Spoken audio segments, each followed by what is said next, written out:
Now, I would like to introduce our speaker, Shelonda Darling. Shelonda is one of our workforce retention Hello, everyone. strategists. Yes. And she works with our clients across the country to reduce unnecessary employee turnover. And she does it by bridging generational gaps and ultimately making managers more effective in their roles. And she's going to share with us a little bit about that today. So please welcome Shelonda. Thank you so much, Maggie, and hello, everyone. Thank you for giving me some of your undivided attention today. We are going to jump in to the next session of what Maggie has described as our Magnet webinar series. I have been given the call specifically to speak to you about new staffing models, and I'm looking forward to just kind of, posing some questions that might get you thinking about what the new workforce looks like today, what shifts are causing us as leaders and employers to make different choices and make adjustments, and how we can pivot in a way that we create a workplace that people want to stay, people want to invest in, and people want to help the company succeed. So we're going to kind of jump in. As Maggie said, feel free to use the chat. Feel free to use questions. We'll have an open Q&A at the end where hopefully, if I don't have the answer, Maggie will, and we'll kind of talk through with you what challenges you're seeing. After we go through the content here today, we want this to definitely be an interactive experience where you feel comfortable to kind of jump in. So here we go. For the M.A.G.N.E.T larger experience, we want you to kind of know what those letters stand for and how to be a magnet employer, right? So that M is going to stand for management effectiveness. And as Maggie said earlier, if you have yet to be a part of the sessions prior to today's, definitely go back and check out those recordings on our website for sure. But your M is management effectiveness. Your A stands for attraction and recruiting. Your G is guidance upon entry. Today's topic, of course, is that in new staffing models. Your E stands for empowered champions. And lastly, that T, trust through transparency. So much good content there, so much meat to dig into. And today, let's get started, of course, with new staffing. So we need to flip the switch about how we view today's workforce. I remember when I was younger and in high school, there was kind of a buzz around our local kind of big plant.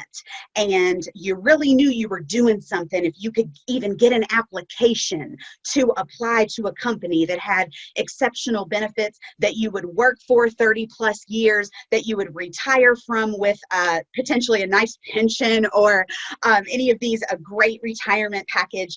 And that was the life, 20 plus years ago, what employees were looking for in a future career. But we got to switch that. We got to flip that switch, folks. That is not the mindset of new employees walking into 2020 today looking for opportunities. It is very much more short term. The long-term days, frankly, have left us, and the short-term days are here to stay for the foreseeable future. So one thing to consider with short-term is that we've got to celebrate success on that tenure meter a little differently, right? If we as employers and leaders can get folks to stay a little bit longer than maybe they have been, and we've been seeing folks kind of move through that revolving door in and out, and we know the struggle and the weight that administratively to onboard new employees and reteach the skills and all of those details, all while our customers are still expecting the same output and quality, and we're trying to constantly bring new folks on. That is an administrative struggle that we all are navigating. And based upon that, we need to figure out how to make folks stay just a little bit longer and a little bit longer to kind of stop the bleeding there. So celebrating that success on the tenure meter is going to look a little different because we are in an employee market. You all know that kind of reference and that analogy. Everyone is hiring today. So if I, as a potential candidate, can look at greener grass in a variety of places, what makes me pick your place as the place to start a career journey? So let's look at ways that we can make it be the place that people want to come to. All right, new staffing models. same staffing requirements, right? But we might be able to reconsider the workload in a new way. You see that image there with our marbles. We've got 3 stacked on one side in one way and 3 stacked in another way on the opposite side, yet they're still balanced. So maybe that schedule that we've had for the past 15, 20 years could be adjusted to navigate new individuals coming into our workforce. Let's take a look. Work-life balance, that illustrious thing we're all trying to achieve when we talk about flexibility. Your candidates, potential candidates that are looking for employment and job opportunities, flexibility is a critical component about what they are looking for, because the world as we know it is different, right? We are trying to accommodate for our folks with families. They are trying to accommodate drop-offs and pickups and potentially the schedules that we're navigating between families because of custody arrangements. There are a variety of these things that they're trying to kind of fit into this mold. And if you have a very standard 7 to 7 schedule or 8 to 5 or 9 to 6, it doesn't always work for all employees. That one size fits all mentality has got to adjust. We also have students coming into the workforce, right? Our young professionals who are looking for opportunities to say, hey, I take all my classes in the morning before lunch. I would love to spend my time after lunch working, or vice versa. I would love to work in the morning up until lunch and then hit my afternoon classes after lunch. So do you have an opportunity that would fit the lifestyle of those potential candidates? That's really the question you've got to ask yourself there. So what scheduling adjustments could be made? Can we offer different start and end times based upon our shifts? For those companies that offer multiple shifts, right, our first, second, third shift kind of scenarios with frontline employees, can we adjust? Is it, can it be adjusted individual by individual based upon the different needs of each potential candidate? Is there flexibility there? Because they definitely all need different opportunities, right? During your peak hours where you need people on the line, is there potential that a person could come in and relieve someone who has been working a longer shift just to kind of keep that productivity level up, right? So looking at 4 hours, 6 hour, 8, 10, 12, perhaps for our family-centered folks, maybe they want to come in earlier, like at a 6 a.m. so that they can be home by 6 to have dinner with their families. Perhaps for our students, looking at those kind of shifts where I can still accommodate what I'm trying to do outside of my career as well as continue to advance in your organization. When we talk about advancement, we need to broaden our definition, right? It's not just that annual review with the potential promotion and the potential bonus based upon our efforts over the year, that we need to kind of break that up, because it's not as appealing in today's workforce for me to think about a year in advance before anything new can happen for me, right? So just think about some options when we're talking about potential advances with relation to education. Perhaps they can get certificates, right? Some different specializations that you can help facilitate and or foster. Perhaps they could be a mentor, right? Tuition reimbursement, of course, as well when it comes to education. If you have a opportunity for that in your organization and you think about it strategically, what positions do I see a gap in today in our workforce, and how can I incentivize folks to gain the skills that would put them in that gap and solve a problem for me as well as them, a win-win, right? And then mentorship. We desire community. We desire connection. It's a big deal when I've been at an organization where I have gained a certain skill set, I am confident and hungry and desire to do more, and you place a new hire with me so that I can impart my knowledge, I can impart my wisdom, I can support them, build them up. I know that I'm doing something for the greater good of the company. So mentorship, getting a mentor, a person to speak into me, and also becoming a mentor, my ability to have gained a certain level of knowledge at the industry and the company that I work for, and then be able to impart that to new folks. Huge opportunity there. As well as cross training. It only benefits you as an employer to have a strong bench. So when we're talking about employees and what skill sets they have in the roles that they have, and we're talking about what our requirements are as a company to provide to our customers, we don't want to be in a situation where if someone chooses not to show up to work today, that then a manager has to come out of a manager role to fill that spot, right? Because then we're just causing ourselves deficit in another area. So let's build a bench of employees. Let's build some camaraderie around teams as well, where I have an opportunity as a new hire who is desiring to learn a certain skill set of a certain job responsibility, but I am absolutely interested in learning how the whole company works. So give me an opportunity to learn a little bit over here on this, and I can be a backup if necessary. And give me a little opportunity to learn a little bit over here on this, and I can be a backup as well. And you may find by giving them opportunities, of course, it's like a jungle gym as opposed to the corporate ladder.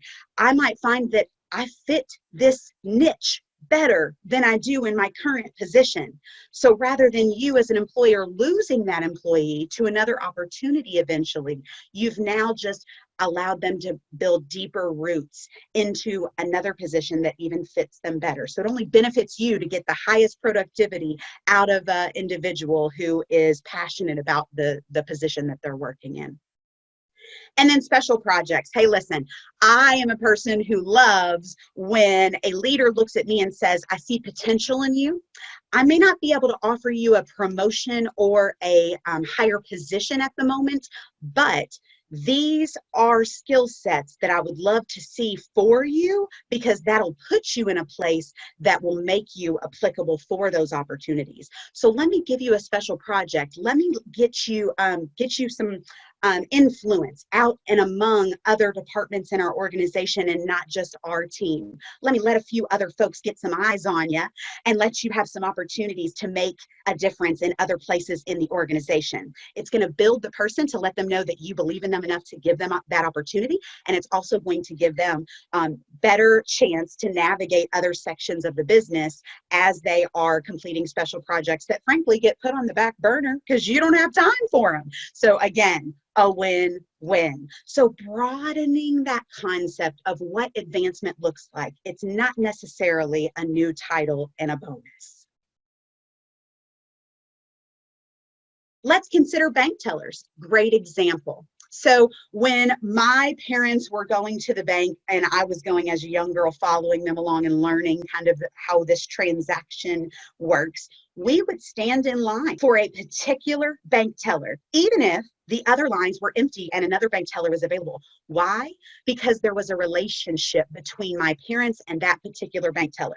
They knew their children's names. They had serviced their mother and grandmother before them. There was, that bank teller was in that position for a long time. It was not considered a stepping stone. It was a career to be a bank teller, build relationships with the customers, and give them a reason to desire to continue that relationship.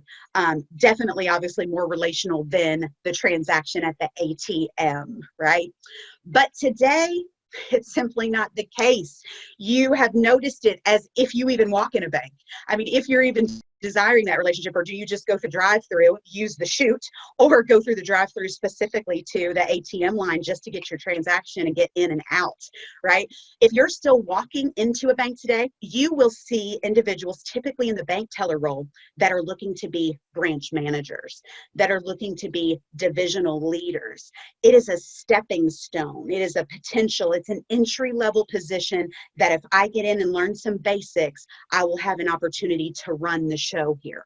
So it is just a shift in mindset again of what it looks like to what opportunity you have in your organization that are kind of those stepping stone type of roles. So when you're thinking about, okay, entry-level new hires come into a role, if they are to look at the organizational structure of our company, where do they see potential? because there has been kind of a historical shift where we have flattened our organizational structure.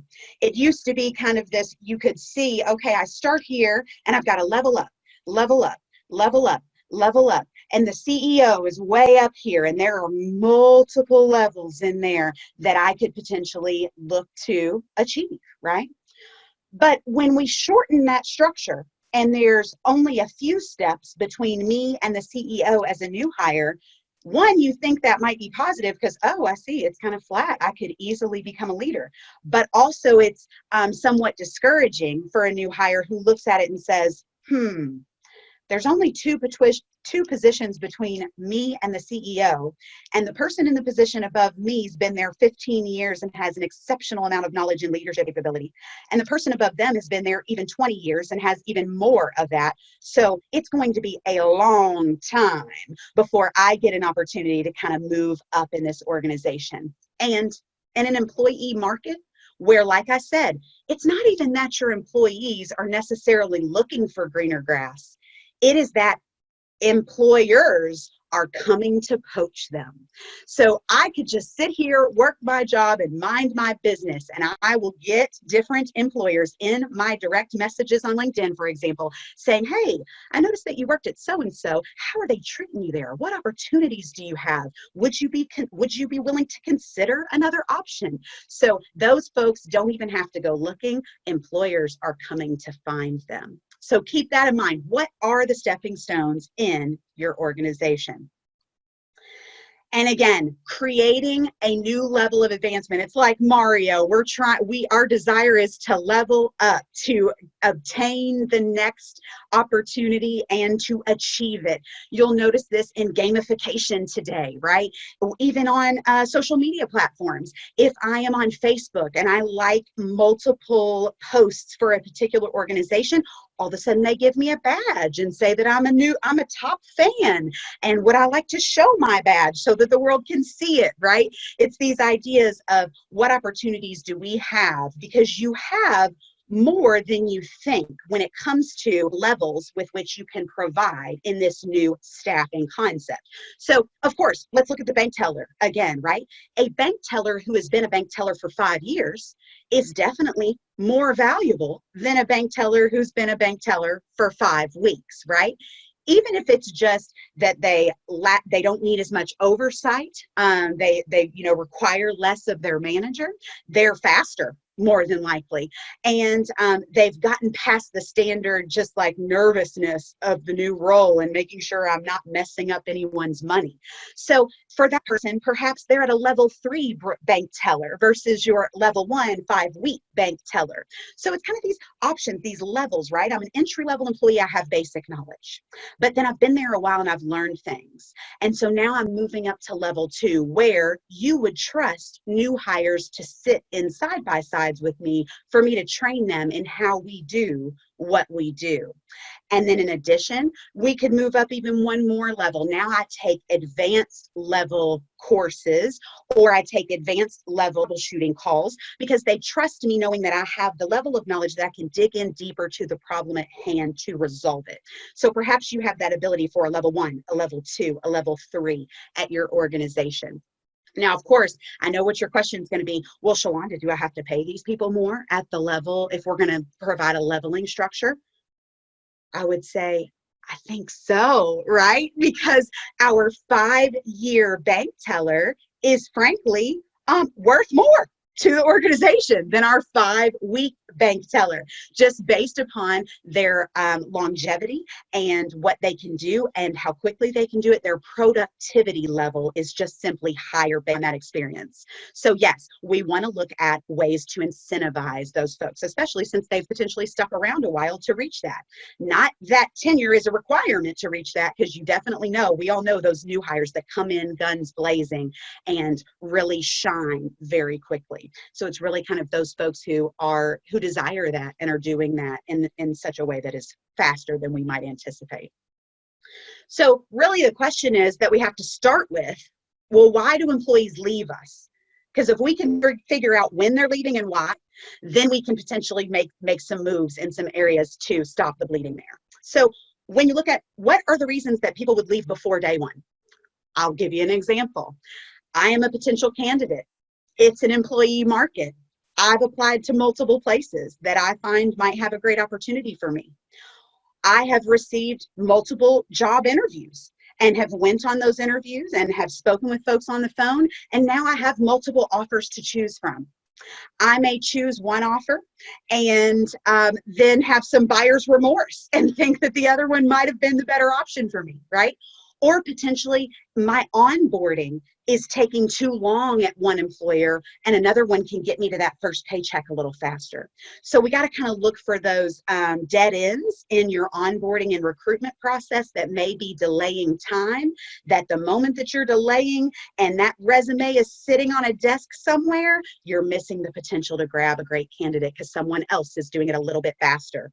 And you have to look at these at multiple places. The first few weeks, first several months, and we have after 18 months, that 18-month itch, or even 2 years or longer.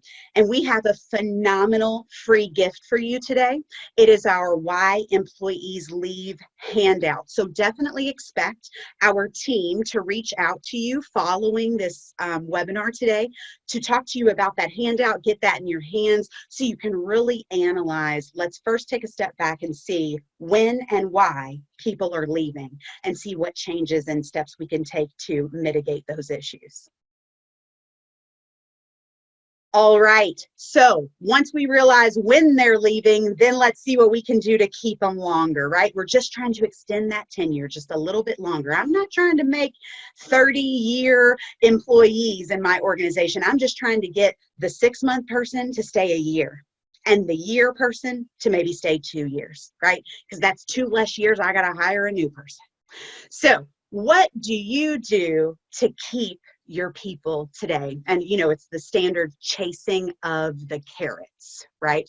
I'm a carrot chaser. I'm a high achiever, a high I for my disc friends out there in the world. And so I am always looking for what's the next thing where's the next place I can level up? What's the next achievement I can attain, right? What's the next trophy I can put on my bookshelf? And folks that are wired in that way are looking ahead to see what increments can I achieve these multiple things, okay? And so what we would encourage you here is that it doesn't have to be one singular dangling carrot that is a year and a half away from now, right?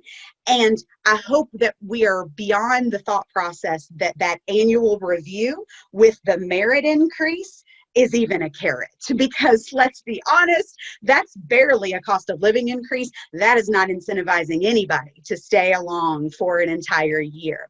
So can we break some of those big carrots up organizationally into baby carrots? Can we look at small things incrementally that we can do faster and on a more regular basis to keep folks sticking around for that next item or opportunity? Give you an example. Get creative. Here's the key. Don't sit in a management meeting deciding what the incentives are, because managers, frankly, are not living the same life that entry-level workers are. Talk to your people, get to know your people, understand where there are struggles for them, and understand what incentivizes them. Perhaps it is a different schedule. Perhaps it is more time off. Perhaps it is I'm willing to work overtime in mandatory overtime in a 4-day period if I can get 3 days to go be with my family and travel to go visit my grandchildren in a state, right? And then come back and work those full 16-hour days for you, the others, right? If you have some flexibility there. But another creative example that we have with one of our clients that I love to hear the story because it's brilliant. As the manager was getting to know their employees, and they understood that a lot of their employees were using public transportation to get to the job because they didn't have reliable cars that they personally owned. And frankly, they didn't have reliable cars that they personally owned because they were living paycheck to paycheck and they weren't able to do the maintenance required to keep your car up, those standard oil changes every 3,000 miles. If I have to decide whether I'm getting groceries this week or if my car is at 3,400 miles, am I going to get my required oil change? That's a no-brainer, right? I am going to skip that oil change every day of the week, start my car, and hope that it gets me to the next destination. So what this client figured out was, well, man, if folks can't get to work because of unreliable transportation, If there's a way for me to help in this particular area where they are not able to provide, if I can help in that area, then that would be a win for all of us, right? And so this particular employer said, okay, listen, if they're not getting oil changes, I can build a relationship with the local oil change place to say, every quarter, I'm going to bring 50 oil changes into your organization. And because I'm committing to you that I'm going to buy those 50 oil changes, perhaps you're going to give me a break on the price of, since I'm buying in bulk, right? And so of course, the manager of the oil change place said, absolutely. If you're going to buy 50 every quarter, we're going to give you a break on that price. And then I can, as the employer, either offer the discounted rate to my employees, or frankly, I can just give them a gift card that applies to that discounted rate. So now the oil change is taken care of, right? So there's a great example of a win-win where I am investing in the life of my employees and potential candidates, because what I'm investing in is also going to benefit me in the long run, right? So brainstorm with your staff is the critical element to understand here. Don't just sit in a manager meeting deciding, I wonder what they would love to work for. Ask them. They'll tell you. Trust me, they'll tell you. Another great example is grandparents might love, a Kings Island, those amusement park day tickets to take the family. And they'll work for a little extra overtime to be able to go and take their families to an amusement park day. So just thinking about those type of things. It doesn't have to be a job title and a promotion and a bonus structure. It can simply be some of these small incremental things to allow us opportunities to have baby carrots along the way. So I just kind of roll into, there is the old way and the new way to manage and lead our employee workforce today. The old way applied to a different mindset and frankly, just a different workforce. And at the rate of our young professionals coming into the workforce today, they are leading discussions just simply based upon the just the sheer numbers of how many of them are coming in and what their priorities are currently in this life and what they desire and find important, and employers are shifting and pivoting based upon needing to provide opportunities for them. So definitely take advantage of using this time to pivot in ways that you have control over. Now, if you've been with me today and you've heard some things that you thought, sounds interesting, okay, but you leave me today and you move on back to your job and you've got zero time to implement any of these strategies, then what have we really accomplished here, right? So we here would like to encourage you to time block some time on your calendar on a weekly basis just to keep moving that ball down the field, right? So perhaps it's that every Friday from 2 until 3 p.m. you book yourself an hour to sit down and really intentionally take some time to think about this. Like, okay, so we talked about scheduling. What things do I have control over? What things could I make adjustments in? What strategies and tools could I put in place? Perhaps researching some scheduling software to mitigate the nightmare of, I want to be flexible for my workforce, but imagining that many different schedules and that many different options is too much for an HR professional to take on as one person. Looking at scheduling software, price, etc. Definitely book some time to intentionally sit, think about this, and put some steps in play towards your goal. That's why Fix It Fridays is a great example, right?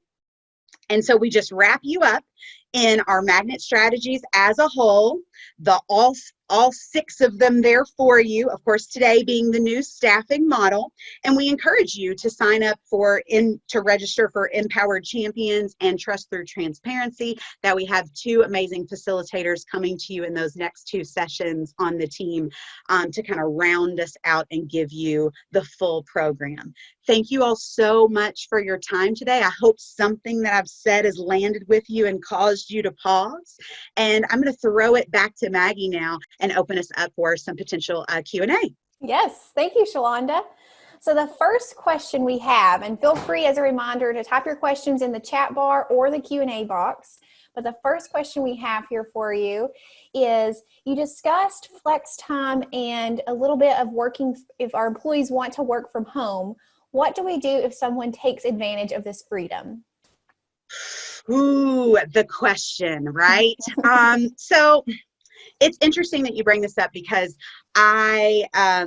we are all in this state right now, right? With COVID, and here is the life now where roles that could never be work from home, all of a sudden have to be work from home or we don't work. So the nature of kind of the new situation that we live in is that I would argue that the employees and new potential candidates that you're considering are so invested in the ability to have that flexibility in their life that you would see, number one, the level of productivity you're looking for, if not even more than. Because there's a sense, I even feel it sitting at home, working from home, that I need to prove that I am using my time well to my leadership. So that, number one, after this whole COVID experience, when we're on the other side of that, maybe I could potentially say, hey, that work from home wasn't so bad. Maybe we could work this in a couple days a week, right? So yes, there is the risk. I'm not going to lie to you, and not everyone is fantastic. So absolutely there is the risk and potential for folks to take advantage, but I would argue that that risk is mitigated by the fantastic, amazing people that will honor that and appreciate that flexibility. Yeah, Thanks for the question. absolutely. And I've heard her say before that some people just suck. And Yes, yes, you can't blame everyone for just the bad apples. So that's right. That's right. great answer. Well, no one else has asked any questions, so I will wrap it up here. If anybody has any questions, feel free to still use the chat bar and the Q&A, and we'll answer those afterwards as well. But thank you so much, Shelonda. And like I mentioned before, we have other resources on our website, so feel free to go to wereduceturnover.com.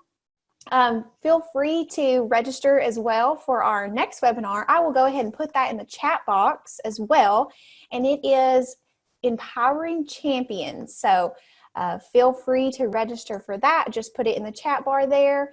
And you can also order Cara's book on Amazon. That'll be a great resource. And if you want to do some type of book club for your managers, we do offer bulk discounts. So feel free to reach out to us for that. It's a great resource. We have some questions for you to create a dialogue with your team. And also, like I mentioned, feel free to join our list because you will get retention and generational tactics in your inbox on a regular basis. So feel free to join that list.